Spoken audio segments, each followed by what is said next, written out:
Let me tell you something right now. When a woman goes silent, when she stops talking, when she stops engaging, when she stops responding to a man, that's not just silence. That's a language. That's communication in its most powerful form. And you know what? That silence speaks louder than any argument, any conversation, any text message you could ever send. Now, I want you to understand something before we dive deep into this. When we talk about what a man thinks when you go silent, we're not just talking about him being a little confused or wondering where you went. No, no, no. We're talking about a complete psychological shift that happens in his mind.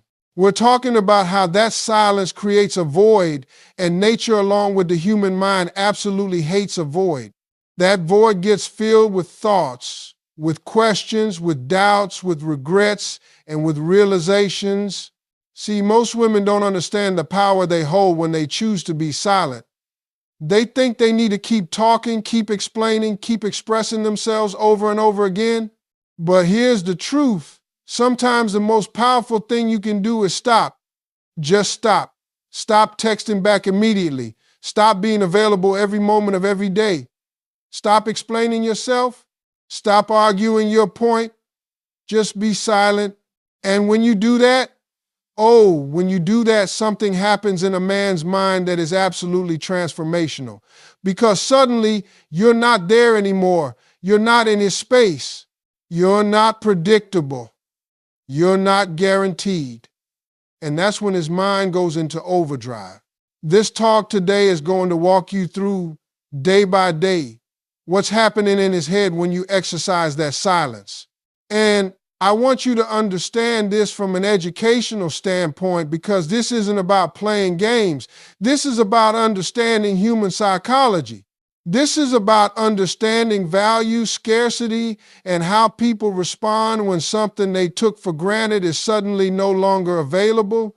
So let's start with that very first day. You've gone silent. Maybe you had an argument. Maybe you're tired of the same patterns. Maybe you're just done explaining yourself. Whatever the reason, you've decided, I'm not reaching out, I'm not responding, I'm done. Now, what's he thinking on that first day? Honestly, he's relieved. I know that's not what you want to hear, but let me explain why this is actually important to understand. On that first day, he's thinking, finally, some space, some peace and quiet, no drama, no long conversations about feelings, no questions about where this is going or what we're doing. He might even be thinking, good, she needs some time to cool off, she'll be back. There's this false sense of victory in his mind. He thinks he's won something. He thinks the silence is temporary, that you're just taking a little break, and that everything will go back to normal in a day or two. On this first day, he's not worried. He's not anxious.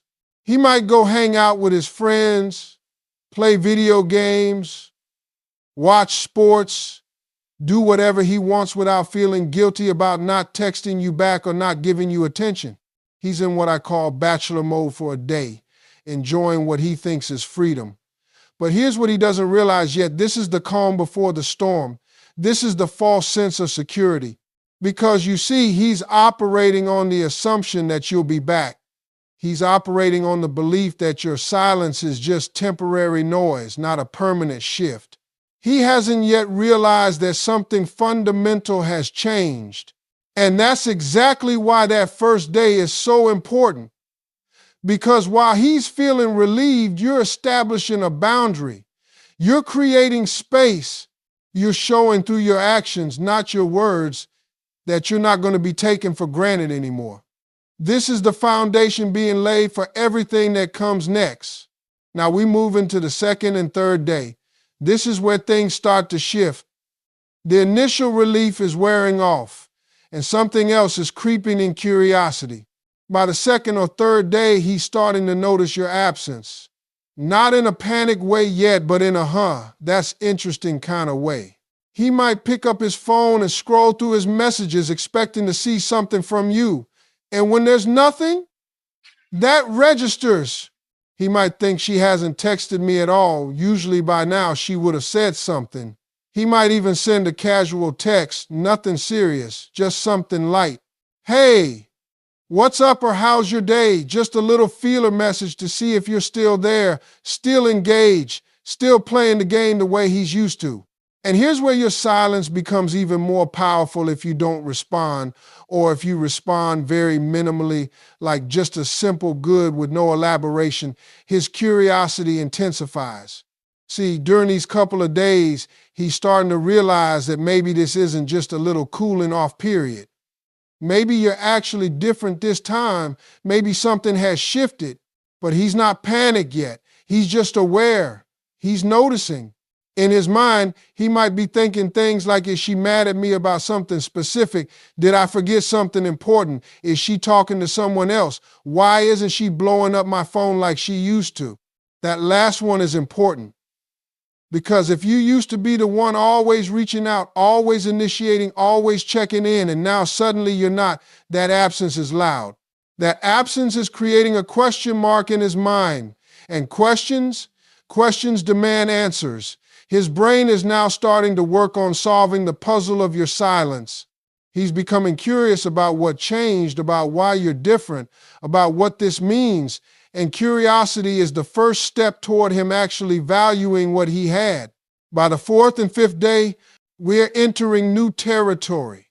The curiosity has evolved into something else, discomfort. See, here's what most people don't understand about human connection. When you interact with someone regularly, when you text them every day, when you talk to them, when you're part of their routine, you become a habit. You become part of their daily life. And when that habit is suddenly broken, it creates discomfort. By the fourth or fifth day, he's noticing your absence in his daily routine. Maybe he's used to getting a good morning text from you. Now there's nothing. Maybe he's used to telling you about his day. Now there's no one to tell. Maybe he's used to seeing your name pop up on his phone. Now his notifications are quieter. This is when the missing starts. Not the I miss you, I need you back kind of missing, not yet. But the something feels off kind of missing. Something in his routine has changed, and his mind is registering that absence. During these days, he might check your social media to see what you're up to, look at old messages between you two, start remembering good times you had together, wonder if you're okay, consider reaching out more directly. In his mind, he's starting to think, maybe I should actually check on her, maybe something's wrong, maybe she's going through something, and I should be there. Notice the shift? We've gone from relief on day 1 to curiosity on days 2 and 3, and now to actual concern and discomfort.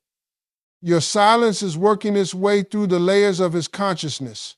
It's no longer just background noise, it's becoming a focal point. Now, let's talk about days 6 and 7. This is what I call the pride battle phase. This is where things get really interesting in his mind because now he's caught in an internal conflict. On one hand, he's starting to actually miss you. He's starting to feel your absence in a real way. He's starting to wonder if maybe he made a mistake, if maybe he didn't appreciate you enough, if maybe he should have handled things differently. But on the other hand, his pride is kicking in. His ego is saying, wait a minute, why should I be the one to reach out? If she wants to talk, she can reach out to me. I'm not going to chase her. This internal battle is fascinating because it reveals something crucial about human nature. We don't want to appear weak. We don't want to appear desperate. We don't want to be the one who cares more.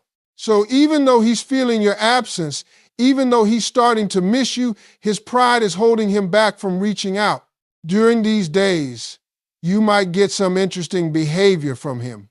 He might post things on social media to see if you'll react. He might like one of your old photos just to remind you he exists. He might send a meme or a joke, something casual that doesn't require him to actually acknowledge that he misses you.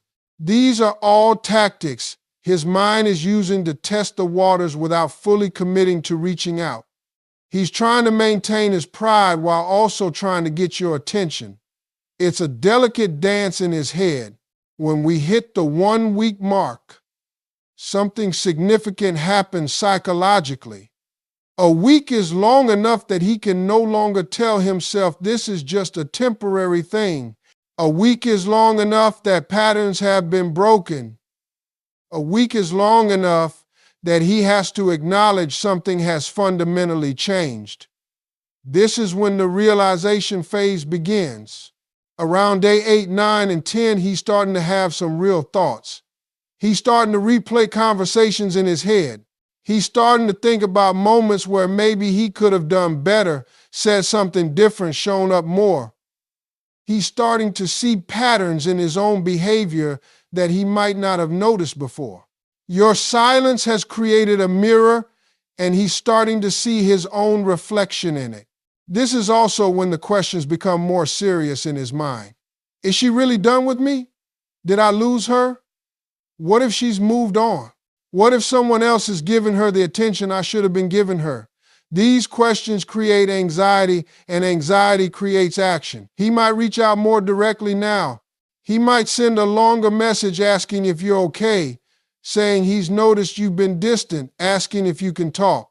But here's the critical thing to understand about this phase. His reaching out at this point is still somewhat self-serving. He's reaching out because your absence is making him uncomfortable, not necessarily because he's had a complete transformation of character. He's reaching out because he's feeling the loss, but he hasn't necessarily done the work to understand why that loss occurred in the first place. This is an important distinction because it determines how you should respond if you choose to respond at all. Around day 11, 12, and 13, we enter what I call the reflection phase.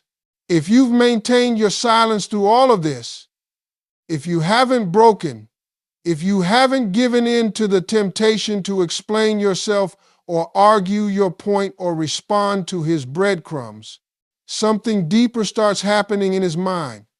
He starts to reflect on the entire relationship or situation. He's thinking about the good times, yes, but he's also thinking about the times he took you for granted.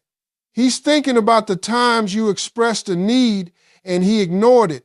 He's thinking about the times you tried to communicate and he brushed it off. Your silence has given him the space to think without your voice filling that space with explanations or arguments or attempts to make him understand. And sometimes that space is exactly what's needed for genuine reflection to occur. During this phase, he might talk to his friends about the situation. He might ask for advice. He might say things like, I think I messed up, or I didn't realize how much she meant to me until she was gone. This is when other people's perspectives start to influence his thinking. A good friend might say to him, she was always there for you and you didn't appreciate it, or you took her for granted, man. These external validations of what he's starting to feel internally can accelerate his realization process. By the 2-week mark, if you've maintained silence, we're in serious territory now. 2 weeks is long enough that he knows this isn't a game. 2 weeks is long enough that he knows you're serious. 2 weeks is long enough that he's probably scared he might have actually lost you for good. This is when the fear sets in. Fear is a powerful motivator. Around day 14, 15, and 16, he's experiencing what I call the loss aversion phase. See, there's a principle in psychology called loss aversion, which states that people feel the pain of losing something more intensely than they feel the pleasure of gaining something of equal value. In other words, the fear of losing you is now hitting him harder than the comfort of having you ever felt good. This is when you might see a real change in his effort. He might call instead of text. He might show up at places he knows you'll be. He might reach out to mutual friends to ask about you. He might send a heartfelt message acknowledging his mistakes. The key word here is might, because not every man will do this. Some men's pride is so strong that they'll let you walk away completely before they admit they were wrong. But for the men who do have the capacity for growth and self-awareness, this 2-week period is often when that capacity starts to show itself. Now, what's happening in his mind during this time is a complete reevaluation of your value. When you were constantly available, constantly communicating, constantly there, your value was taken for granted. It's just human nature. We don't appreciate what's always available to us. But now that you're gone, now that you've removed your presence from his life, he's starting to see everything you brought to the table. He's starting to see your value not in abstract terms, but in concrete, tangible ways. He's noticing all the little things you used to do that made his life better, all the emotional support you provided, all the ways you showed up for him. Around day 17, 18, and 19, we enter the bargaining phase.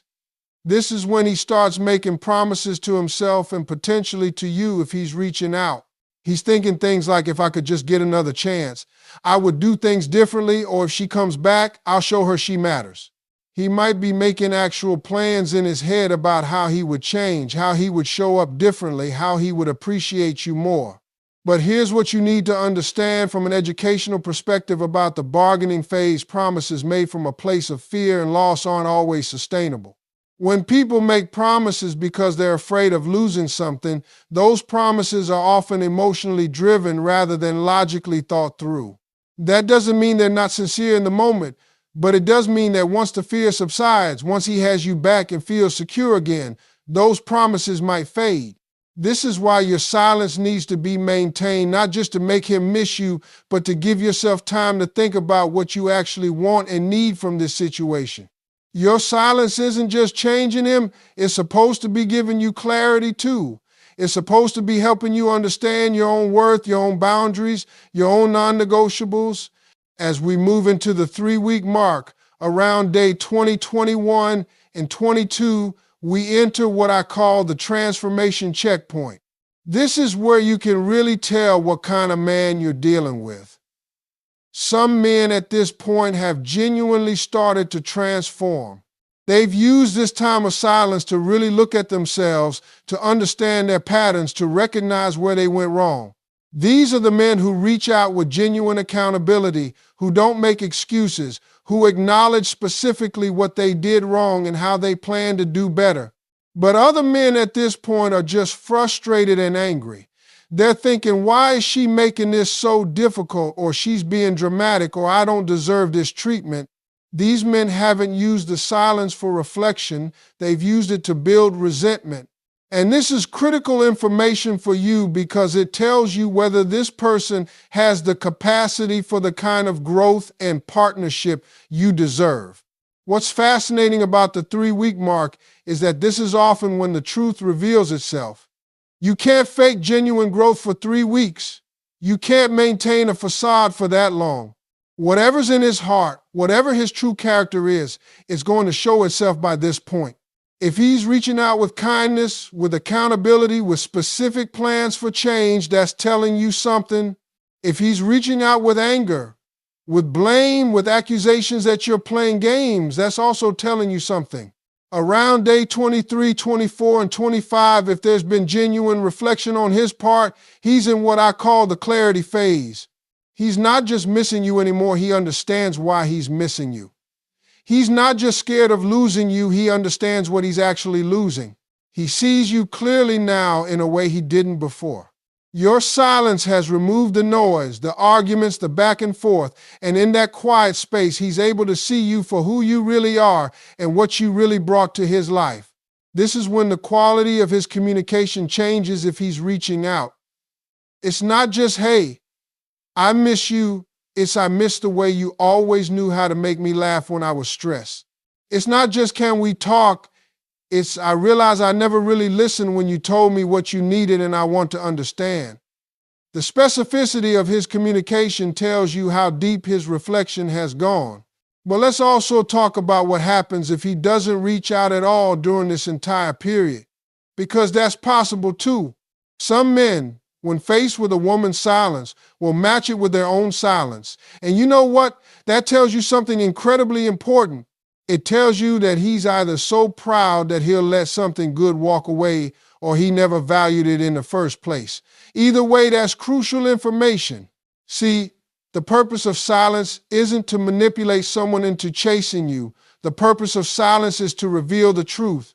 It's to create space for reality to show itself without words, without explanations, without the performance of communication that can sometimes hide what's really going on.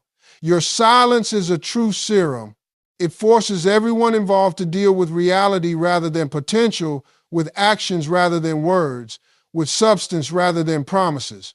As we approach the 1 month mark around day 26 through 30, we're at what I call the decision point. By now, enough time has passed that both of you should have clarity. He should know whether he values what you brought to his life enough to make real changes. You should know whether his response to your silence indicates someone capable of growth or someone stuck in old patterns. If he's reached out consistently, if he's shown genuine accountability, if he's made specific commitments to change and started demonstrating those changes even in your absence, that's meaningful. If he's respected your silence while also making it clear that he's there when you're ready to talk, that shows maturity. If he's done the work on himself, maybe talk to a therapist, read books about relationships, really tried to understand where he went wrong, that shows someone committed to growth. But if after a month he's still blaming you, still making excuses, still hasn't demonstrated any real reflection or change, or if he's disappeared completely without any attempt to understand what happened or make things right, then your silence has given you the gift of truth. It's shown you exactly who this person is when things get difficult, when you're not making it easy for them, when they actually have to put in effort. Now, let's talk about what's happening in his mind if you do eventually break your silence and engage again. This is important because the way he responds to your re-engagement tells you whether the time apart created real change or just temporary panic. If real growth has occurred, he'll approach the conversation with humility. He'll listen more than he talks. He'll ask questions about how you felt and what you need. He'll take responsibility for his part without deflecting or making excuses. He'll have specific ideas about how to move forward differently. But if the silence only created temporary panic and not real growth, you'll see the old patterns resurface quickly once he feels secure that you're back. He might be on his best behavior for a few days or weeks, but then slowly slide back into the same habits that caused you to go silent in the first place. This is why it's so important that your silence isn't just about making him miss you, it's about giving you both time for real reflection and change. From an educational standpoint, what we're really talking about here is the psychology of value and scarcity.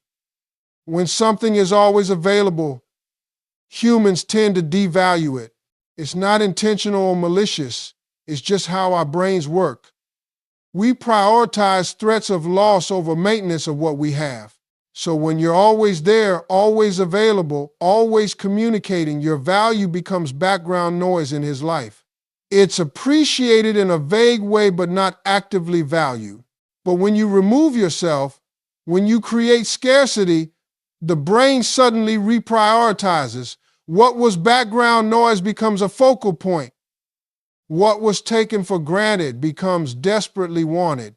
This isn't about manipulation, it's about reality. You're simply allowing reality to exist without your constant effort to bridge gaps, explain yourself, or maintain connection. You're allowing him to experience what life is actually like without you rather than what he imagines it would be like. And here's the profound part about all of this, your silence changes you too. It's not just about what happens in his mind. It's about what happens in yours. When you stop focusing all your energy on someone else, on trying to make them understand, on trying to get them to see your worth, that energy comes back to you. You start to see yourself more clearly. You start to recognize your own patterns. You start to understand what you've been tolerating that you shouldn't have tolerated. Many women find that after maintaining silence for a few weeks, they're not even sure they want the person back anymore. The space has given them perspective. They've remembered what peace feels like. They've remembered their own worth. They've had time to think about what they actually want rather than just reacting to what he's doing or not doing.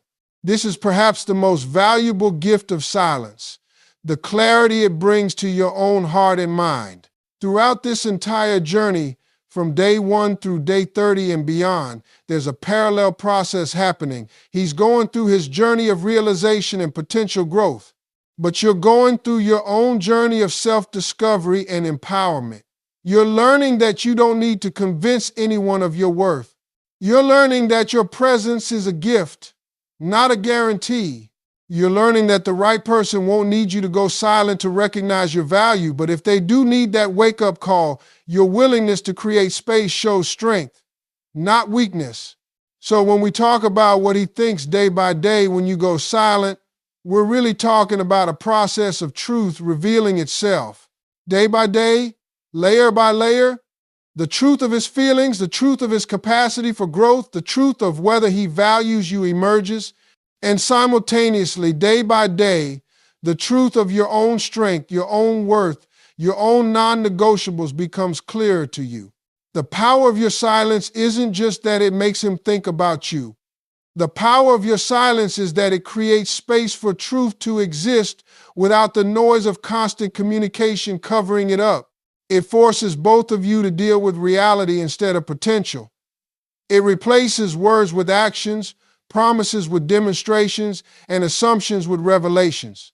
And at the end of the day, whether he uses your silence to grow and recognize your worth, or whether he uses it to reveal that he was never capable of appreciating what he had, you win.